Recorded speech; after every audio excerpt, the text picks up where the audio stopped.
Hi and hello there, Cancer. Welcome new subscribers, returning Eastern buyers. Thank you po sa inyong walang sawang love and support for me. Kung di niyo pa alam, mayroon pa po tayong other channel. Link down below sa ating description box. So if interested, just click that link para mapunta kayo doon. Araw-araw ay nag-upload tayo ng collective readings for all signs there. And yes, natin gender dito sa babae, lalaki, LGBT, lahat ay welcome po. So just take only what resonates, no? So, okay, wala din po tayo rito, no, na time period, okay, and of course, okay, kung may cross-watchers dito si Cancer, welcome ka rin. May Cancerian placement sa natal/birth chart, welcome din kayo. Archangel Michael, thank you so much, Angel Guides. Can we get messages para kay Cancer, please? What does Cancer needs to know? Can you please show me? Cancer, mga mensahe for Cancer, please.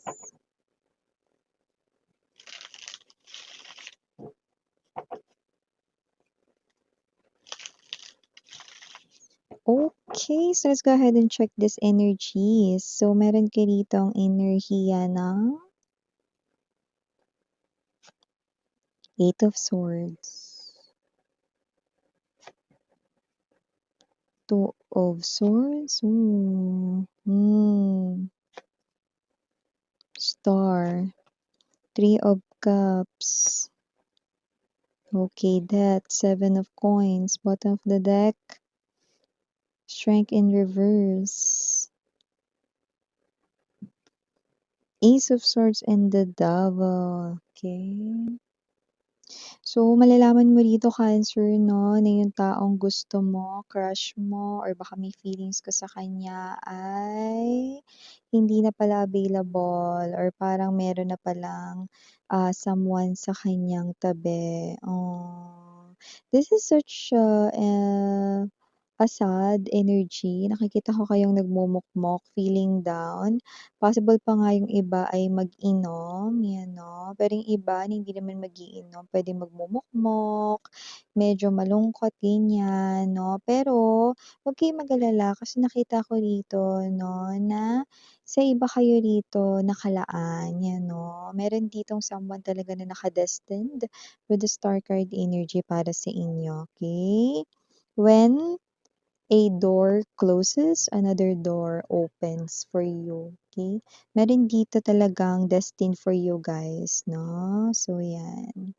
Okay, huwag kayong mag-alala. Mami-meet niyo rin, 'no, yung person na talagang para sa inyo. Okay, huwag na kayong ma-sad diyan.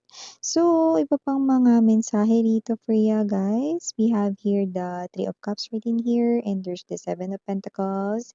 Possible na matuloy na finally.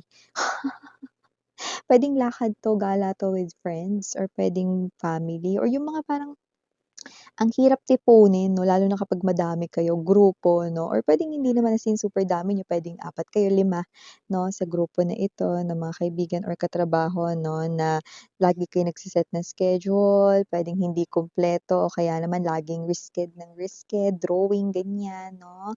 Kulang na lang talaga ma-display sa museum. Yung drawing ng schedule na lakad ng barkada. Pero dito nakikita natin na tuloy ito 'no. Possible na ito ay mangyari ngayong December din 'no or January, talagang push na push ito. Yung iba puwedeng kita-kita lang dahil holiday season, pero yung iba talagang as in gala. Meron talaga kayo ritong pupuntahan, puwedeng magse-spend kayo ng days doon, okey, ilang araw 'no, puwedeng bakasyon talaga 'yan, okey? So, yun yung nakikita natin dito. Tuloy 'no, ang plano with the group, 'yan 'no. And nakakita rin tayo dito ng energy, Two of Swords right in here, okey. Nakakita ko dito ng energy na maaaring may ma-receive kang mensahe pero maaaring hindi mo muna replyan agad, Cancer. Possible na hindi ka komportable sa ganitong klase ng usapan or puwedeng hindi ka pa ready to speak your truth, 'yan 'no. May energy na hindi ka pa ready replyan 'yan. So, doesn't have to be na ayaw mo yang replyan pero puwedeng hindi pa ngayon, 'yan 'no.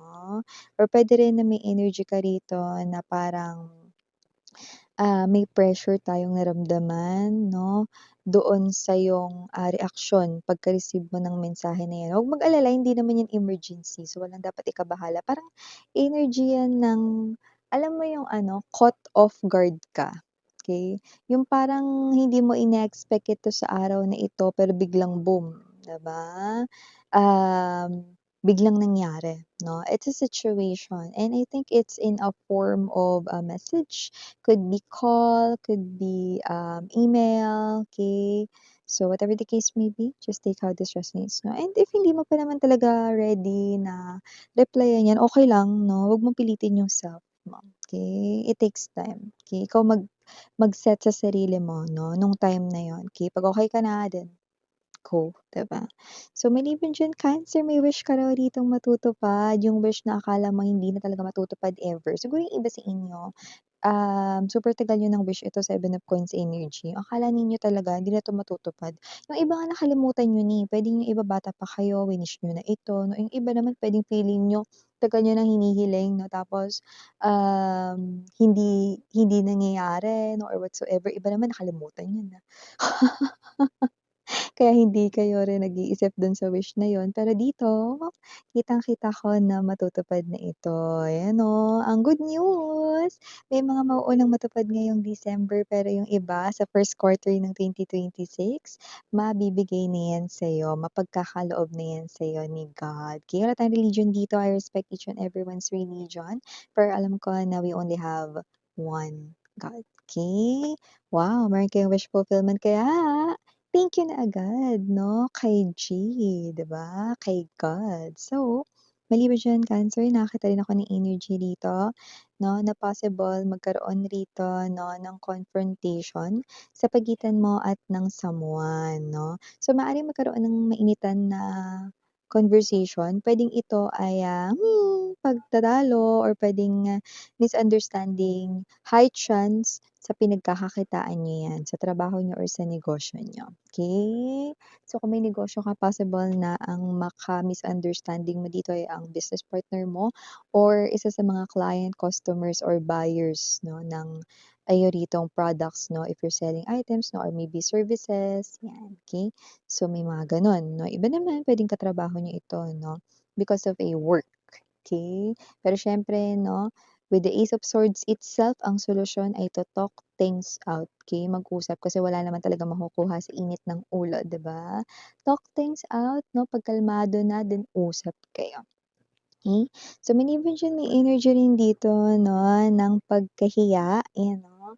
Possible na hindi ikaw ito, pero may nahihiyang lumapit sa'yo, 'yan 'no. May itatanong siya rito, pero feeling ko meron siya ritong feelings sa'yo. Kung ano yung itatanong niya puwedeng related rin sa'yo, pero puwedeng hindi diretsa niyang banggitin na related yun sa'yo, 'yan. Interesting yet intriguing kung sino yang mysterious na 'yan na person na 'yan. Nahihiya siya ngayon 'no, na magtanong pero kung ano yung itatanong niya na 'yan 'no, 'yan talaga yung gusto niyang itanong sa'yo. Oo, may gusto 'yan sa'yo. Obsessive ka niyang iniisip with the devil energy. May feelings 'yan, hindi lang 'yan magtatanong 'no. Eh, wala naman talagang as in energy ng mahihiya ka talagang magtanong, 'di ba? Puwera na lang kung sa crush mo, 'di ba?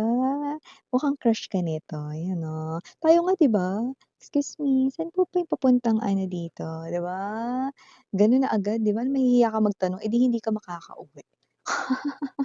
O hindi mo pupuntahan yung lugar na pupuntahan, hindi ka magtatanong, 'di ba? Dito parang ilang beses niya ng prinactice with the Strength card in reverse itong pagtatanong na ito 'no, kasi nga naman hindi madaling magtanong lalo na kung sa crush mo at ang lumalabas na crush niya dito ay walang iba kundi ikaw. Yun oh, sabi ko sa'yo. So, maliban diyan, may energy rin dito naghihintay, okey, naghihintay ng pagtubo ng pera. So, kung ano man ito na possible na ito ay, investment mo, matagal mo ng simulan or sinimulan, I mean, whatever. Nakita ko dito hard work 'no, will all pay off. Parang may aanihin ka rito 'no, sakto Ber, 'di ba? December, Ber months ko ito nakikita na darating sa inyo. Yung iba hindi literal na investment sa bangko o ano man 'no, parang ito yung energy ng bagay na mabibili mo yung gusto mo, okey? Pero yung iba mukhang makukuha niyo 'to ng libre, bakit ano yun miss yan? Well, may magbibigay sa inyo at kung ano yang ibibigay niya sa inyo, puwedeng yan yung energy na pinag-iipunan mo matagal na or yan yung energy 'no, na parang gustong-gusto mo yang bagay na yan. Taray! Nakalibre. Wow! So, mga babes 'no, ingatan rin ang mga gamit ninyo, meron akong nakikita rito, na merong possible na mawalan rito ng gamit, okey? Pero hindi ko naman nakikita na wallet yung cellphone yun or whatsoever 'no, pero parang mahalaga sa'yo yung gamit na yun. Sabihin natin parang ganito, yung keychain mo sa bag. 'Di ba? Or yung keychain mo sa pouch mo, sabihin natin makeup pouch yung makukuha sa'yo, pero yung keychain na bigay pala sa'yo ng special someone mo, dun pala nakalagay, 'di ba? So, may gano'n ako nakikita 'no. Okey, nakikita ko rito na oo, hindi ka nga mawawalan ng pera or cellphone, pero makukuha naman rito 'no or matatangay kasama yung ano, pinahahalagahan mong may sentimental value, na bagay. So yeah, mga babes 'no, ito yung mga mensahe right here for you, Cancer. Thank you so much and again, I'm Yuriana on Sana Ngayong Love and Light. Annyeong.